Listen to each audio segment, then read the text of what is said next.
Merci, monsieur Michel Girard, d'accepter cet entretien aujourd'hui. On va parler aujourd'hui donc des rites de passage humanistes. Mon nom est Isabelle Kostecki. Je suis une étudiante en anthropologie à l'Université de Montréal, à la maîtrise. Et je me spécialise dans ce qu'on appelle les nouveaux rites de passage, donc les rites de passage qui émergent aujourd'hui dans le Québec contemporain, qui s'inscrivent dans une laïcité en dehors du cadre traditionnel religieux. On va pouvoir discuter un petit peu aujourd'hui des rites humanistes que vous souhaitez offrir à la société québécoise. Eh bien, oui, ça me fera plaisir. Je vous souhaite la bienvenue. Vous êtes au Centre humaniste euh, de Montréal. En fait, exactement, c'est un centre qui existe maintenant depuis 5 ans. Donc, ça nous permet de réunir les humanistes ici. Ce n'est pas nécessairement lié au rite, parce que vous allez voir que les rites humanistes, typiquement, ne vont pas se faire dans un endroit approprié à ce genre de réunion pour les humanistes. C'est beaucoup plus fait à l'extérieur, dans des salles ou des lieux qui correspondent au goût des gens qui vont vouloir une cérémonie humaniste. Oui, d'accord. J'essaye, en premier lieu, vous présenter tout de même Monsieur Michel Girard. Donc, vous êtes cofondateur de l'Association humaniste du Québec. Vous êtes également à la tête du comité des cérémonies humanistes. C'est exact. Qui est mis sur pied récemment.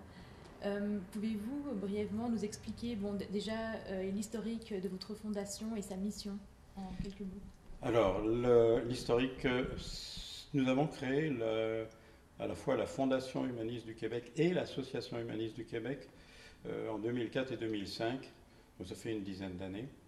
Et c'était pour répondre à un besoin qui nous percevions que les athées, les libres penseurs, les agnostiques, toutes ces personnes n'avaient pas en fait d'organisation formelle et nous pensions qu'il était devenu nécessaire d'organiser des gens qui sont essentiellement des non-croyants. Nous sommes des incroyants à la base. C'est pas suffisant d'être un croyant pour être un humaniste, mais le point de départ, ça reste quand même ça. La façon dont nous avons finalement sélectionné le terme humaniste plutôt qu'un autre, on aurait pu s'appeler libre penseur du Québec, par exemple.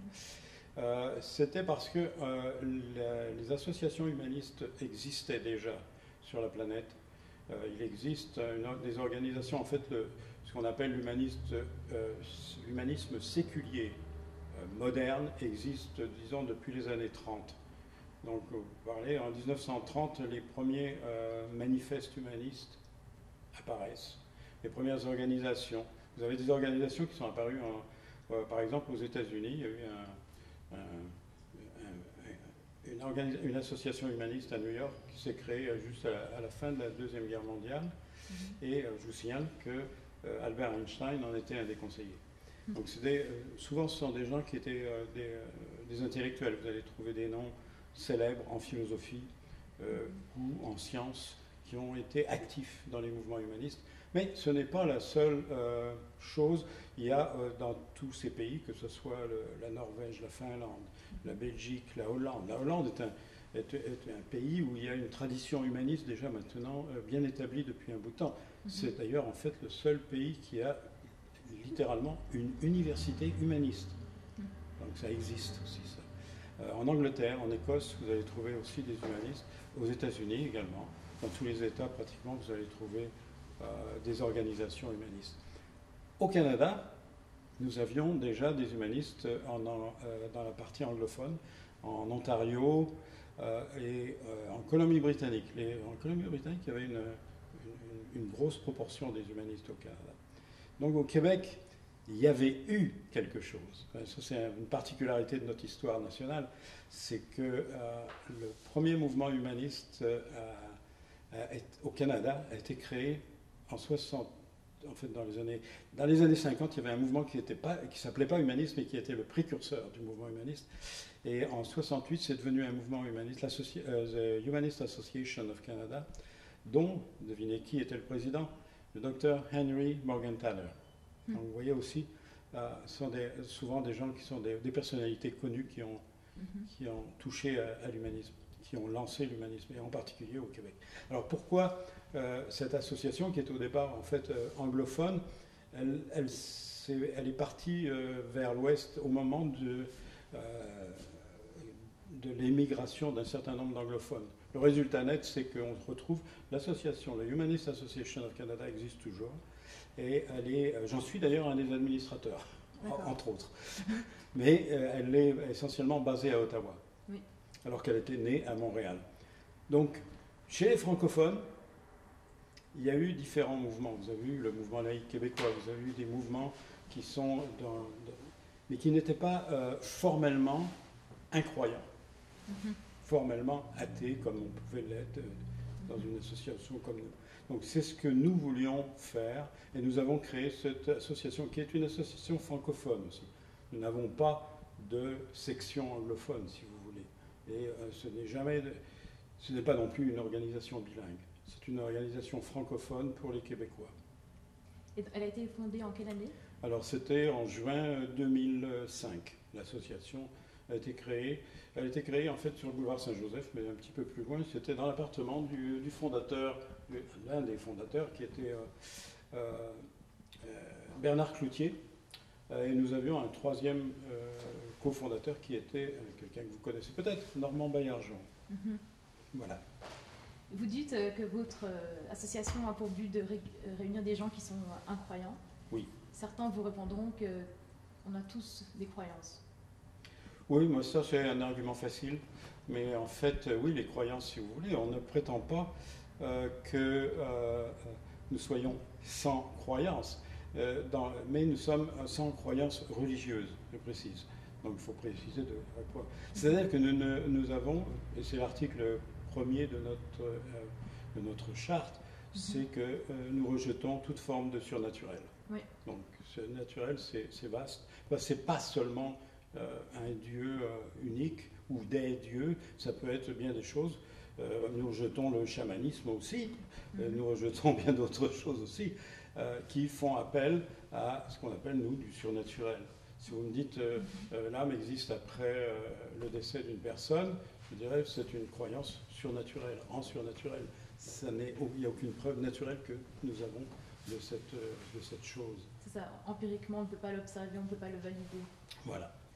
Est-ce qu'on pourrait toutefois parler d'une spiritualité humaniste? Bien sûr. Il y a même eu des livres qui ont été écrits là-dessus.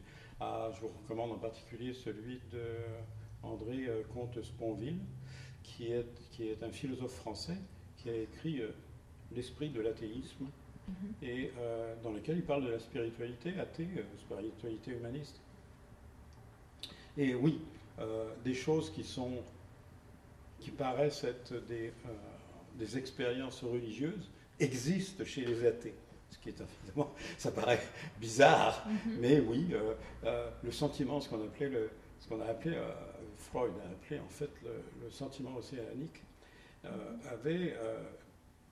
existe chez les athées. Donc c'est pas tout le monde qui a ça, mais le sentiment de cette fusion avec l'univers, par exemple, existe aussi chez les athées à certains moments. Donc ça peut être la capacité de s'émerveiller.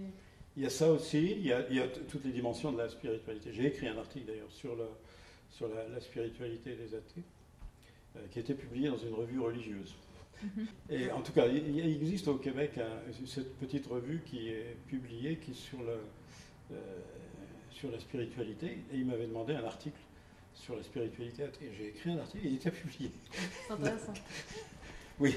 Mais ce qui frappe quand même avec l'usage du terme humaniste par opposition au terme athéisme, l'athéisme, oui. Souvent les gens vont vous reprocher qu'il s'agit là d'une manière de se définir à la négative de la croyance en Dieu, alors que humaniste, ça met quand même, entre guillemets, sur la table une richesse de valeurs qu'on sent centrée sur justement des croyances peut-être plus horizontales par rapport ça implique effectivement un ensemble de valeurs qui sont liées à l'humanité. L'athéisme n'a pas en soi, dans son étymologie et même dans son acceptation première, si vous allez dans un dictionnaire philosophique, vous prenez le Routledge, par exemple, qui est le dictionnaire philosophique de base, vous allez aux articles humanisme et vous allez aux articles athéisme.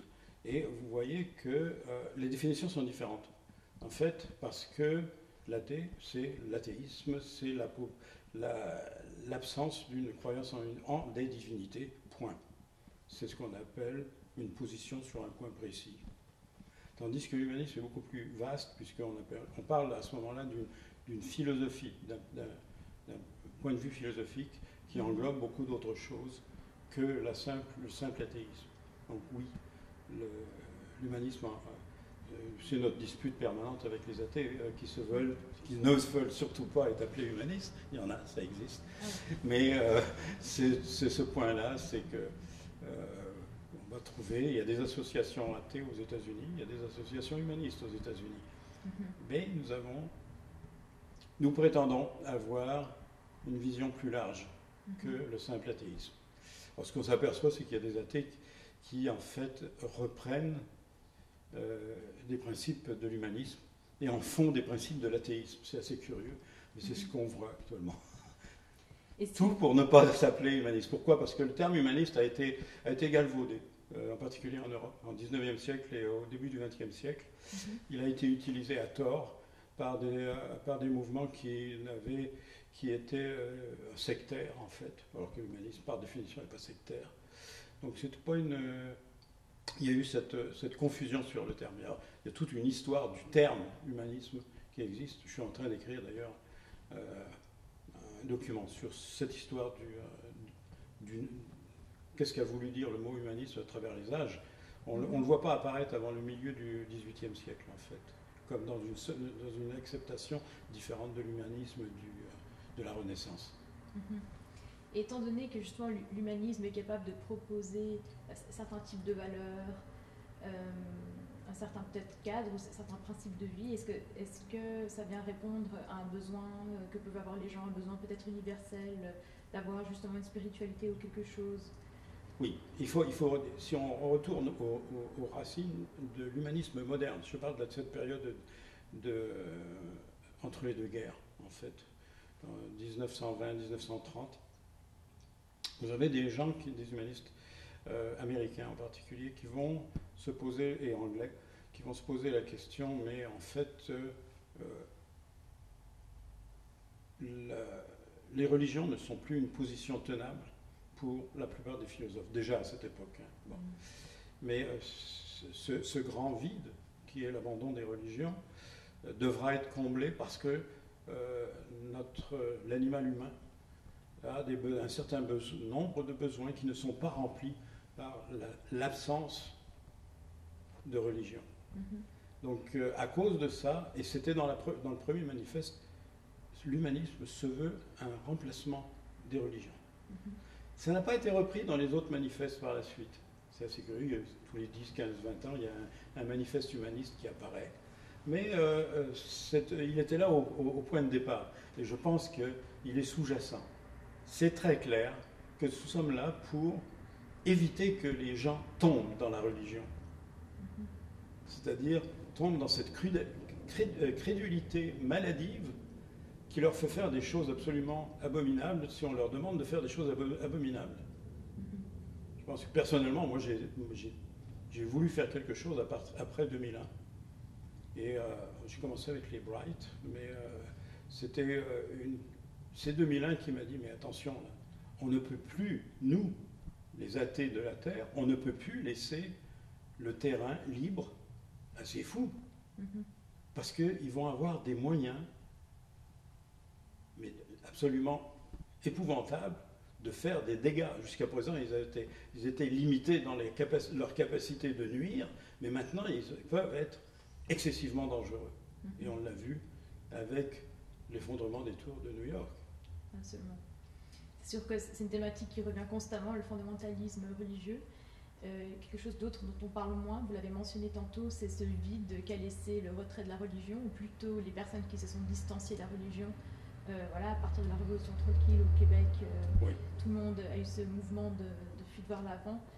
Donc là, vous pensez que votre association a un rôle à jouer pour combler justement ce besoin, ou Absolument. Ce désir C'est sûr que les gens qui ont voulu sortir de la religion ne veulent pas être embrigadés de nouveau. Ça, c'est clair. Il y a un rejet viscéral de toute forme d'organisation. Et c'est un peu dommage parce que, en fait, pour être vraiment libre, je dirais, il faut accepter de défendre cette liberté. Et c'est pas Et ça ne se fait pas tout seul. Ce qui veut dire que vous devez faire partie d'une organisation qui est capable d'agir. Tout seul, votre liberté est en danger. Donc cette liberté chérie que vous ne voulez absolument pas perdre, vous devez accepter qu'elle soit contrainte en partie par la nécessité d'agir avec d'autres. À partir du moment où vous agissez avec d'autres, vous n'êtes pas totalement libre. Mais c'est ça.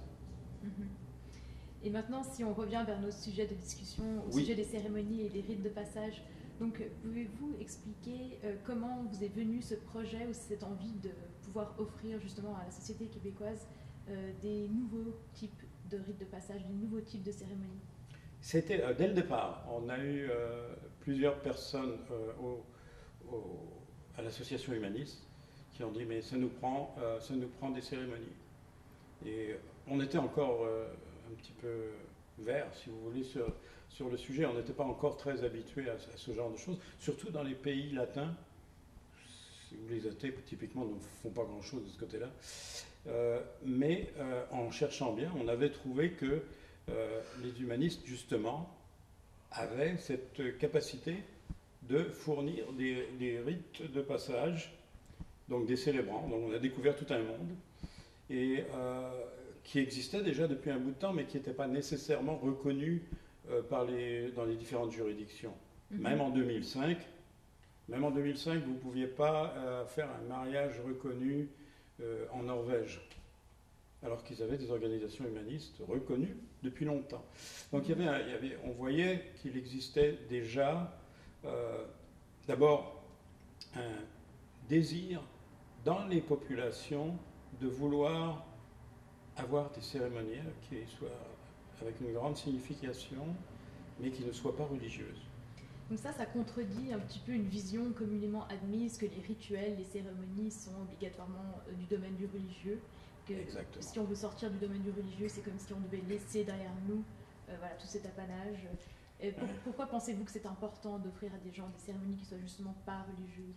Alors, le fait est que la motivation pour vouloir avoir des cérémonies, elle est très profonde. Ça, vous êtes anthropologue, vous l'avez sans doute déjà vu, le besoin de rites de passage qui soient publics, c'est important, est important. Et c'est quelque chose qui est dans nos gènes.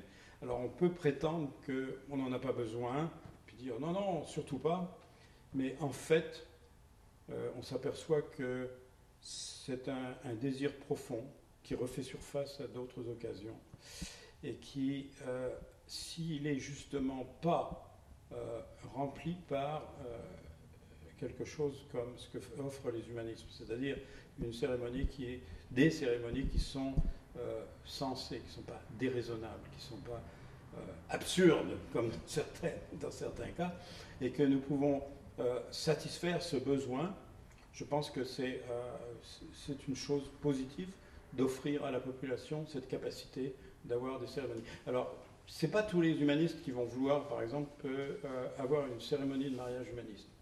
Il y en a que passer devant le notaire, ça leur suffit. Mais on s'aperçoit qu'à partir du moment où c'est disponible, une cérémonie de mariage, par les humanistes, si elle est disponible et elle est largement connue, elle attire énormément de monde. Et je vais vous donner l'exemple de l'Écosse, parce que c'est vraiment... je vais vous dire, l'Église catholique qui existe aussi en Écosse panique. Parce que tous ceux qui faisaient des mariages catholiques auparavant, maintenant ils font des mariages humanistes.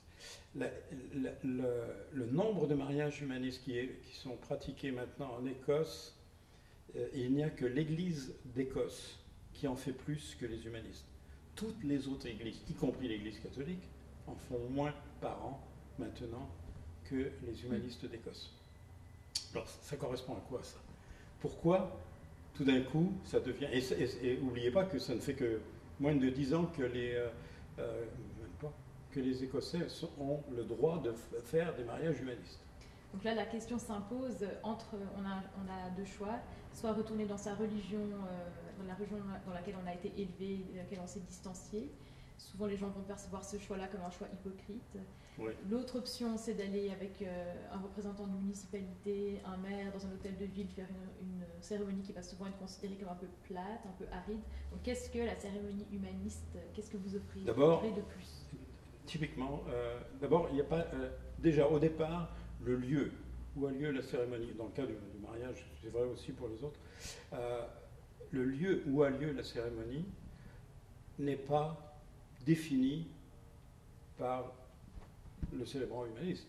C'est défini par dans le cas des mariés, par eux-mêmes, et ça peut être typiquement un lieu qui est à leur convenance. On va trouver des cérémonies dans des jardins, dans des lieux historiques, dans des châteaux, dans des endroits qui sont solennels, mais qui n'ont pas de connotation religieuse du tout, et qui correspondent à l'esprit des jeunes mariés qui veulent quelque chose qui leur ressemble.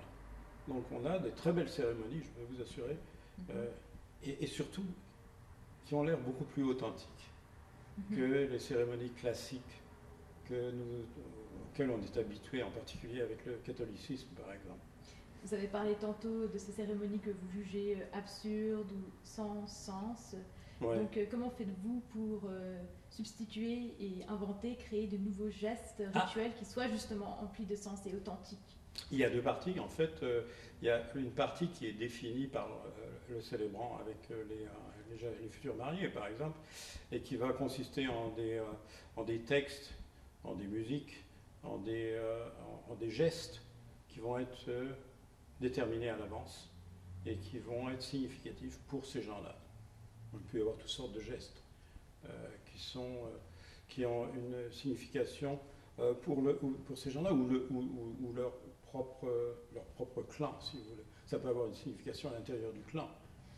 Ça, c'est une chose. Et vous avez une autre partie qui est la partie officielle, puisque si on fait un mariage qui doit être reconnu par la juridiction, il y a un certain nombre de questions et réponses qui doivent être demandées et répondues. Et donc, cette chose-là donne en fait aussi le caractère solennel à la cérémonie. Donc oui, c'est une... Alors il y a des textes qui existent, je vous en ai donné quelques exemples auparavant, qui sont des textes qui sont à la gloire d'être humain. C'est pas si compliqué que ça. La même chose pour une naissance, c'est ce qu'on appelle la cérémonie d'accueil. On n'appelle pas ça le baptême. Hein. Donc c'est une cérémonie d'accueil, oui on accueille un nouvel humain dans la communauté des humains. Et ça peut être très émouvant, je peux vous dire. C'est pas quelque chose qui est sec. Le fait est que nous sommes capables d'être émus par bien d'autres choses que des thèmes religieux. Ça, c'est pas ça qui manque. Oui. Quels sont les différents types de rituels que vous proposez ou que vous souhaiteriez proposer? Ce que nous voulons, c'est évidemment fournir avant tout les cérémonies de mariage. Il existe, alors il y a ce que nous, à l'Association humaniste du Québec, désirons faire et qui nous est pratiquement, nous sommes actuellement bloqués par le directeur de l'État civil qui s'appuie sur un article de loi discriminatoire, je pense que c'est la loi 366 du Code civil, qui spécifie que seuls des membres de communautés religieuses reconnues ont le droit de faire des mariages qui vont être reconnus par l'État civil. En tant que ministre du culte. En tant que ministre du culte. Donc là, il y a manifestement une discrimination à notre égard et nous sommes en cours de litige avec le gouvernement et avec l'aide de la Commission des droits de la personne. Peut-être pourriez-vous nous décrire un petit peu cette trajectoire, ce combat que vous avez mené pour revendiquer ce droit-là de célébrer des mariages? On a commencé par remplir évidemment tous les formulaires qui faisaient que nous étions une association. Le gouvernement, au travers de l'article 366, essaye de nous imposer un cadre drastique. En fait, ce qu'il désire, c'est de ne pas voir n'importe qui faire des mariages. Bon, très bien. Donc il demande par exemple que nous soyons une communauté religieuse établie depuis plus de 10 ans. au Canada, on était établi depuis plus de 10 ans. C'est pas la question. Je vous signale qu'en Ontario, les humanistes font des mariages. Il y a plus de 40 célébrants humanistes qui opèrent actuellement en Ontario. Donc, mais en Ontario même, eux aussi ont eu de la difficulté. C'est Humanist Association of Canada qui avait demandé les premiers l'autorisation de faire des mariages. Ils se sont heurtés, la même chose, avec le gouvernement d'Ontario, à un premier refus. Éventuellement, ils ont contesté. Et il y a un juge qui a décidé que les humanistes ne pouvaient pas avoir moins de droits que les religieux, et donc qu'il n'y avait pas de raison de leur refuser le droit de faire des mariages humanistes. Donc depuis maintenant, je sais pas, je dirais 6-7 ans, plus que ça même, peut-être 8 ans, il y a des mariages humanistes qui se font en Ontario et qui sont reconnus par l'État civil de l'Ontario, sans autre détail. Ça oblige évidemment les humanistes à maintenir des registres de mariage, des choses comme ça. Donc ça, c'est ce que nous voulons faire au Québec et que le gouvernement du Québec, au travers de son code civil, nous empêche de faire. Comment vous expliquez que ce code civil, quand on entend ça, on s'imagine qu'on vit dans une province qui valorise une certaine forme de laïcité. Bon, ça peut être surprenant pour certaines personnes de constater que dans le code civil, c'est encore... Le code civil n'est pas du tout laïque. C'est très clair. Ce n'est pas le seul article, mais celui-ci est bien clair. Il donne un privilège qui est seulement aux membres, aux ministres du culte, de culte religieux. Ou encore aux représentants légaux comme des notaires, des avocats. Oui, ça a été. Alors c'était l'argument qui nous était retourné, mais vous pouvez faire des mariages civils. Oui, mais les mariages civils, c'est pas où on veut, et c'est pas selon le format qu'on veut. Je veux dire, les notaires, vous n'allez pas lui faire les pieds au mur simplement parce que vous voulez faire un mariage. Il va faire lui le minimum qui est requis par la loi, puis c'est tout. Et la même chose pour un maire et ainsi de suite. Donc c'est pas. Et puis en plus, en général, c'est dans des lieux qui ne sont pas particulièrement plaisants. Je vous rappelle que quand le mariage civil a été autorisé au Québec, la superbe occasion de nous remettre à notre place, ça a été de dire, ben, vous pouvez le faire, mais c'est seulement au palais de justice, probablement en croisant des gens qui n'ont absolument aucun rapport, évidemment, avec le mariage. Donc il y avait une tentative d'accepter du bout des lèvres des mariages civils qui seraient tellement désagréables que personne n'en voudrait. Donc c'était visible. Bon, ça a changé. Éventuellement, on a ajouté les maires, des officiers d'état civil de la mairie et les notaires. Malgré tout, ça reste limité. Moi, en tant que non-croyant, ce qui m'intéresse, c'est un célébrant humaniste. Ben, on me refuse ce droit. Si je suis religieux, puis je dis, moi, je veux être marié par tel abbé, j'ai le droit de faire ça. Mais si je suis humaniste et que je demande d'être marié par un célébrant humaniste, par exemple, que je connais, avec qui j'ai une relation, ben, je ne peux pas. Est-ce qu'il existe tout de même une option, mais qui est quand même limitée, d'agir à titre de célébrant d'un jour? Oui, alors il existe une célébrant d'un jour qui a été fait pour permettre à des gens de la famille de marier quelqu'un. Alors, c'est utilisable. Alors, oui, on a pensé utiliser ça nous-mêmes. Vous savez, nous avons déjà 2 célébrants qui sont certifiés par l'Association humaniste du Québec. Très bien. Et on pourrait en faire de cette façon-là. Le seul inconvénient, c'est que il y a une règle c'est la Commission des droits de la personne qui nous l'a fait réaliser, que cette autorisation de faire un mariage, d'abord c'est les mariés qui doivent faire la demande, hein, c'est pas le célébrant qui doit faire la demande. Oui. Donc déjà vous imposez un fardeau sur les futurs mariés. Bon. Que ceux qui vont à une église n'ont pas. Vous voyez encore une discrimination à ce niveau-là. Mais bon, admettons, on va faire une demande. On a le droit à faire 3 demandes, pas plus. Alors c'est quelque chose qui n'est pas explicite dans la loi, mais ça semble être dans un des règlements. Je ne pourrais pas vous en dire plus pour l'instant, mais ça nous a aussi surpris. Donc ça voudrait dire que dans le pire des cas, dans le meilleur des cas, on pourrait faire 3 mariages, et puis après, faut trouver un autre célébrant. C'est ça. Étant donné qu'on est limité dans le nombre de cérémonies qu'on peut faire comme officiant, 3 ou 4. Bah, je ne sais pas si c'est 3 ou 4, mais Mhm. d'après ce que j'ai vu, c'était 3. Je ne sais pas si c'est 3 dans une année ou dans une vie. Mhm. Ça reste indéterminé. Mhm. Mis à part le mariage, est-ce qu'il y aurait d'autres rituels que vous souhaiteriez donner? Il y a, il y a déjà eu des baptêmes, en fait, des cérémonies d'accueil. Ça s'est déjà fait. Mhm. Donc ça, oui, on va en faire. Pour ce qui est il y a aussi des funérailles. Alors les funérailles, euh, bah, c'est pas, il existe déjà des célébrants qui font des funérailles non religieuses, y compris, et là c'est quand même assez hypocrite, y compris des prêtres. Mhm. De la même façon que je vous signale que j'ai vu des prêtres, des ministres anglicans Mhm. faire des mariages non religieux.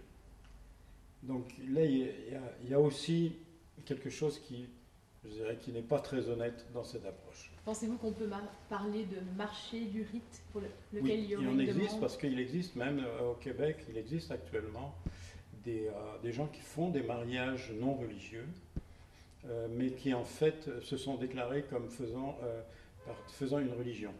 Donc vous avez des fausses religions qui ont été faites juste pour faire des mariages. Alors nous, en étant honnêtes, évidemment, on s'est disqualifié tout de suite. Vous auriez pu, de manière très contradictoire, vous considérer comme une organisation religieuse On humaniste. aurait prétendu être une religion, on aurait été accepté. Mais c'était contraire à la volonté des membres. Ils ne voulaient pas qu'on puisse être déclaré religion. Et également, ça serait un petit peu contre vos principes, C'est j'imagine. contre nos principes. Ouais. Donc c'est quelque chose qui reste en suspens actuellement. On n'est pas capable de faire des mariages comme on voudrait. On peut en faire un à l'occasion parce qu'on a encore, disons, on a encore quelques cartouches non utilisées. Mais c'est vraiment pas une situation qui est tenable. Et on va embêter le gouvernement jusqu'à ce qu'il change la loi 366. Et vous comptez mettre de la pression de quelle façon? Nous allons dénoncer ces choses. Jusqu'à présent, on était relativement discret. Mhm.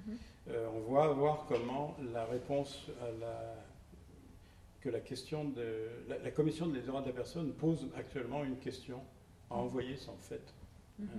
un réquisitoire au gouvernement. On va attendre la réponse du gouvernement avant de bouger. Si c'est toujours négatif, c'est-à-dire si le gouvernement ne veut pas considérer un amendement ou un règlement différent Mhm.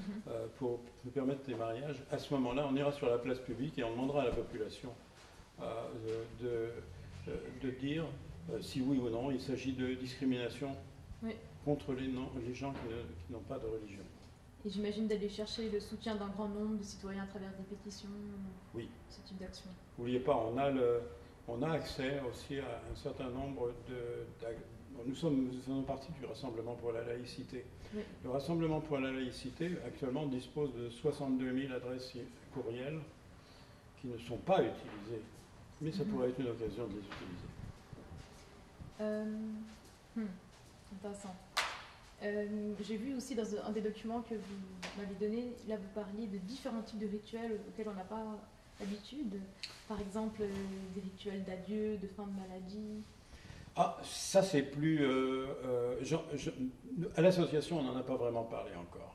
J'imagine qu'il y a d'autres groupes qui font ça. Nous, une cérémonie qui nous intéresse, c'est la cérémonie de ce qu'on appelle en Europe, en fait en Belgique par exemple, ils ont des cérémonies qui sont, c'est pas des initiations, mais c'est l'arrivée à l'âge adulte, si vous voulez, ou l'âge de raison, dépendant.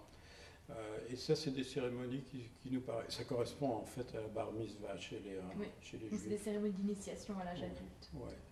Donc oui, ça devrait être capable. Nous, ce qu'on aimerait, c'est avoir, si vous voulez, une cérémonie d'acceptation du jeune homme ou de la jeune fille comme humaniste à part entière. D'accord. Une forme de nouvelle identité qu'on irait choisir Oui, et valider. c'est sûr que l'humanisme permet de donner une identité à des gens qui sont incroyants, qui ne veulent pas être, qui ne veulent rien avoir avec le surnaturel, mais qui sont privés de cette identité dans un monde où le communautarisme en fait est rampant. Je veux dire, même dans les pays aussi laïques que la France, on va encore trouver cette notion de oui, mais c'est quoi ta religion? Donc on a ce besoin de s'identifier à une case bien précise dans le spectre des religions, il existe et il repousse les non-religieux, si vous voulez, dans les limbes, parce qu'ils n'ont pas de case. L'humanisme propose une case identifiable facilement. Donc c'est une chose importante. C'est vrai que j'ai dit, moi au début, j'ai dit, mais vous savez quoi? Je vous offre une identité, vous n'en avez pas, je vous en offre une. C'est important d'avoir une identité. Les gens se présentent désormais comme humanistes. C'est qu'il y a une nouveauté d'ailleurs. On sait que dans les statistiques, malgré le fait que les gens au Québec soient très peu pratiquants, la pratique dominicale a été écartée depuis longtemps, mais la majorité continue à s'identifier comme catholique.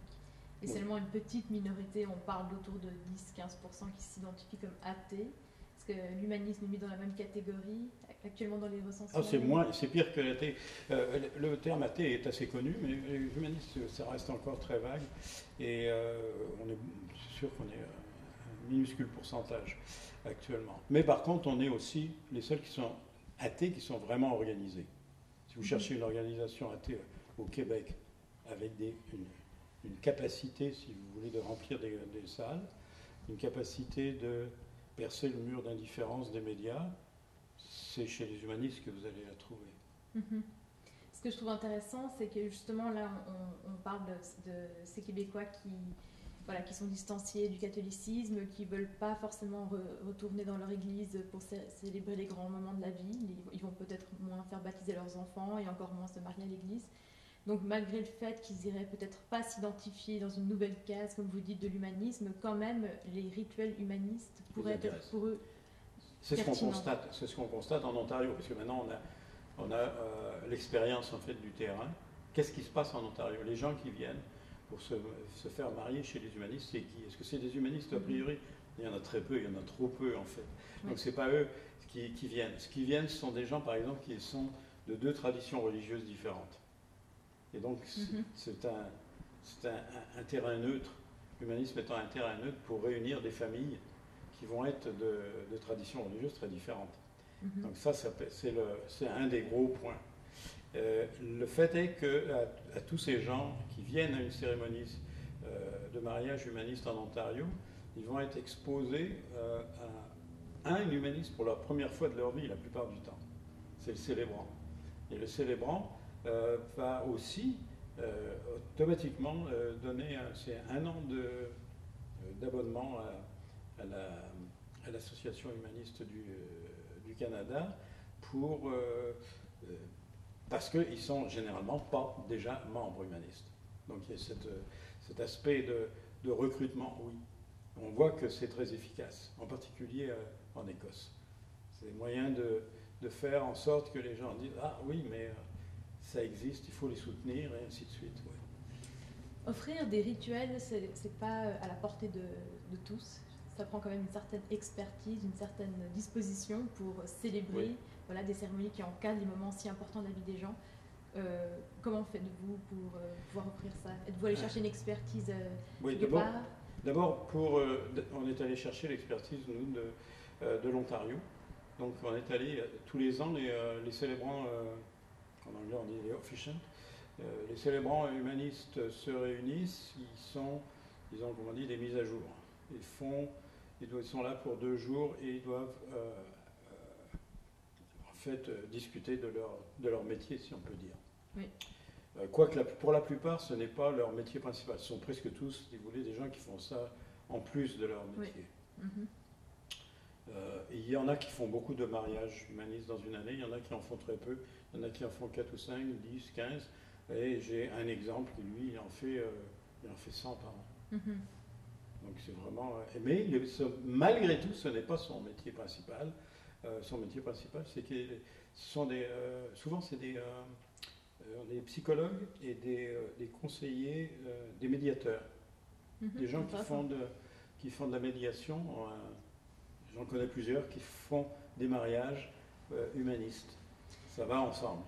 Il semble que quand il s'agit justement d'être un officiant, un célébrant, on peut importer, si je peux dire, des qualités d'autres domaines de la vie à la célébration.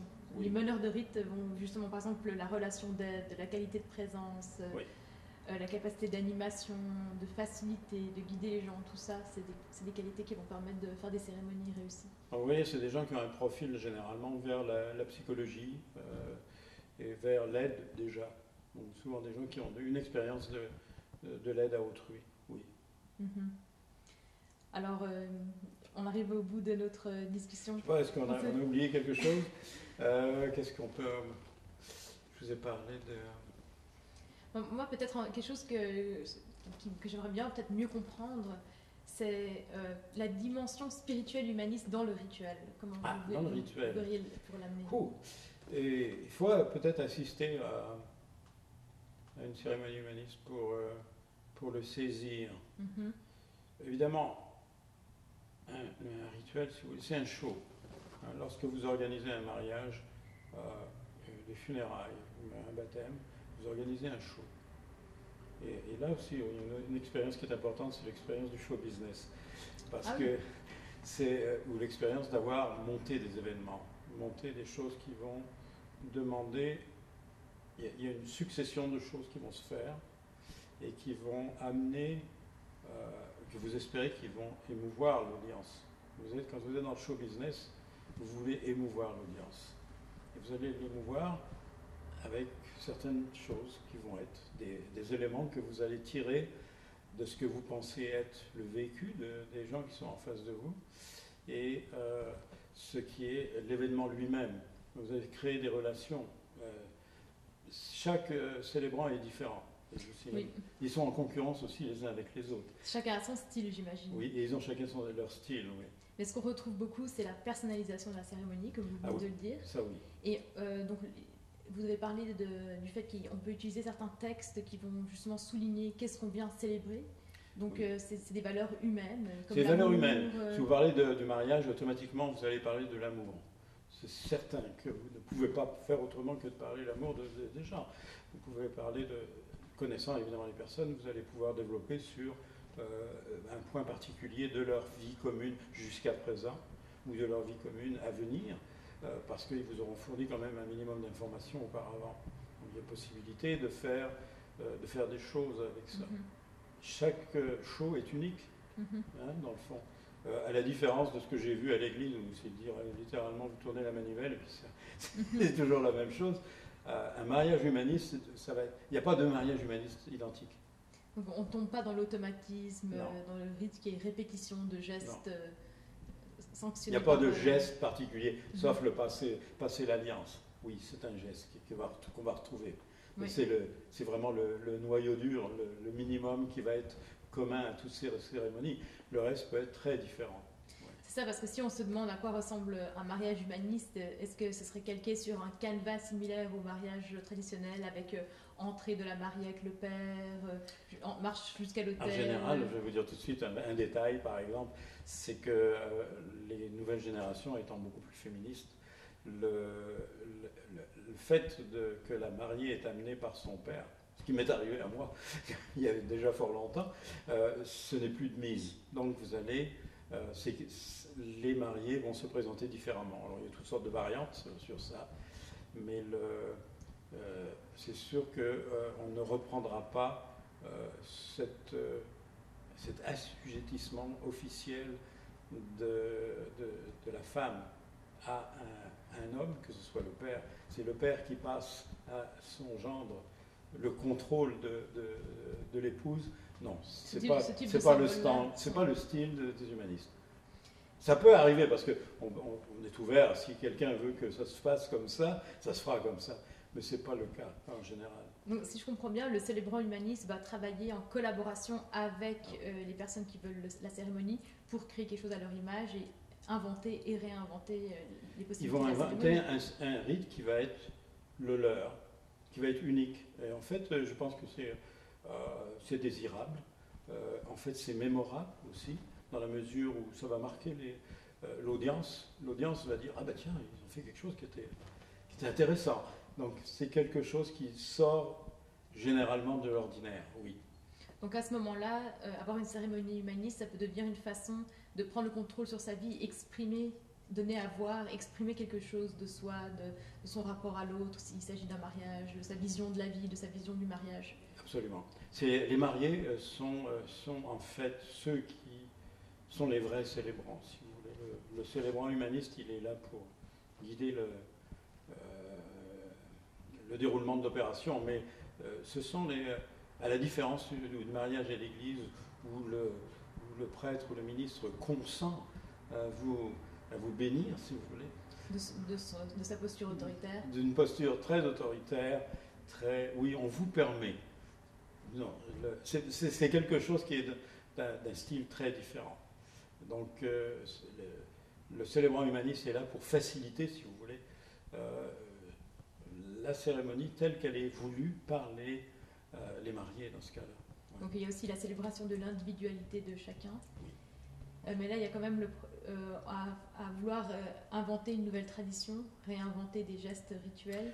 Par défaut, les célébrants vont proposer des gestes qu'ils ont déjà, qu'ils connaissent, qu'ils savent, qui sont acceptés largement et ne vont pas nécessairement pousser à l'invention. S'il y a invention, probablement elle va provenir des futurs mariés, par exemple, qui vont dire « Ah ben nous, on aimerait qu'on fasse ça sur la roche sacrée de je ne sais pas où. » Mais oui, c'est possible, parce qu'on veut le faire dans la maison ancestrale, par exemple. C'est une possibilité. Hein, vous avez peut-être hérité de la maison ancestrale, ben vous aimeriez que la cérémonie de mariage se fasse là, justement, parce que c'est un lien, c'est significatif, plutôt que dans une église qui n'est même pas la vôtre. Oui, absolument. Je pense que maintenant, les gens sont plutôt habitués à l'idée qu'on puisse célébrer des mariages dans des endroits inhabituels, mais quand même les gens, surtout peut-être les générations plus âgées, ont une certaine forme d'attente par rapport à la structure d'un mariage. Et c'est vrai que si on veut réinventer des gestes, on risque de déstabiliser certaines personnes qui vont assister, les participants. Et ça amène la question du fait qu'un rituel, vous l'avez mentionné tout au début, est public. Donc sa valeur vient aussi du fait qu'il y a une reconnaissance sociale dans le passage qui est en train d'être accompli. Il doit demeurer reconnaissable. Et là, le célébrant humaniste a la responsabilité de gérer cette liberté, si vous voulez, de façon à ce que ça reste une cérémonie solennelle et reconnaissable comme telle. Ça, c'est sûr, oui. Donc il y a une tension entre individualité, créativité, et de l'autre, quand même, respect d'une certaine norme. Est-ce qu'on appellerait ça une norme? Je ne sais pas, on peut parler ça de principes généraux, mais pas d'une norme précise. Parce qu'une norme, pour moi, c'est quelque chose de très tatillon, si vous voulez. Ce n'est pas le cas. Donc oui, c'est peut-être la façon dont les célébrants fonctionnent maintenant, on commence à voir, on crée des répertoires. Je suis sûr que mon ami Martin Fritz, qui fait une centaine de mariages par an, il doit réutiliser des bonnes choses d'un mariage à l'autre, je suis sûr. Mais n'empêche que ça reste quand même quelque chose de très libre. Là, par exemple, l'apparence du célébrant est contrôlée. Dans l'entraînement des célébrants, on leur explique comment il faut s'habiller, comment ils doivent se présenter, qu'est-ce qu'ils doivent faire. Oui, ça fait partie du travail de formation des célébrants. Il y a aussi un détail quand même important, c'est que les humanistes font des mariages entre personnes de même sexe. Il y a donc, et même ça présente probablement une proportion plus élevée que dans les autres dénominations religieuses. Hein. Ouais. Donc oui, il y a souvent deux hommes ou deux femmes qui sont mariés par les humanistes. Donc ce qui, évidemment, ne nous pose pas de problème. C'est ça. Et là, j'imagine que dans ces cas-là, il faut d'autant plus repenser les symboles. Oui, les symboles.